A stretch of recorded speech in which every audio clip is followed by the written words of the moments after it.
তারা ফেসিবাদ শেখ হাসিনার 15 বছরের স্বৈর শাসনের অবসান ঘটিয়েছে, যার নেতৃত্বে নৃশংস একটি গণহত্যা সংগঠিত হয়েছে। নিজ জায়গা থেকে আমাদের আগে নিজেদের দক্ষতাগুলোকে বৃদ্ধি করতে হবে। আপনারা দক্ষতা বৃদ্ধির চেষ্টা করুন। পরবর্তীতে এই যে প্রশ্নটা করতেছি উন্নয়ন কবে হবে, সেই উন্নয়ন কার্যে যাতে আমরা যেতে পারি সেই জায়গা থেকে প্রত্যেকে নিজেদেরকে প্রস্তুত করুন।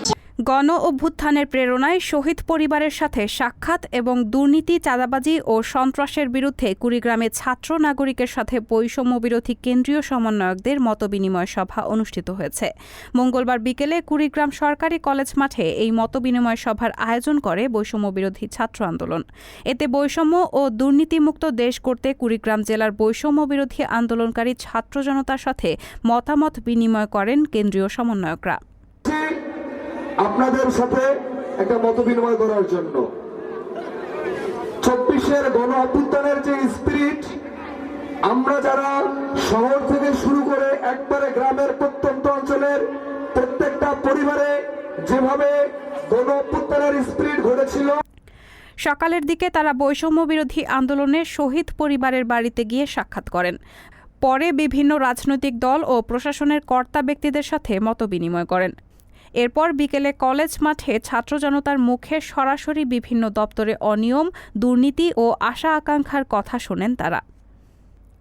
প্রতিটি জেলায় সফরের অংশ হিসেবে সোমবার রাতে কুড়িগ্রামে আসেন আবু সাইদ লিওন, তারিকুল ইসলাম, রকিব মাসুদ, SI শাহিন, মুনতাহিনা মাহজামিন মোহনা, আব্দুল মুলইম, মিশু আলী সুহাস, মোহাম্মদ জহির রেহান, ফিজাদুর রহমান দিবস, সুমন বসনিয়া, সজীব ইসলাম, আব্দুর রফিক সহ মোট 12 জন কেন্দ্রীয় সমন্বয়কের একটি প্রতিনিধি দল।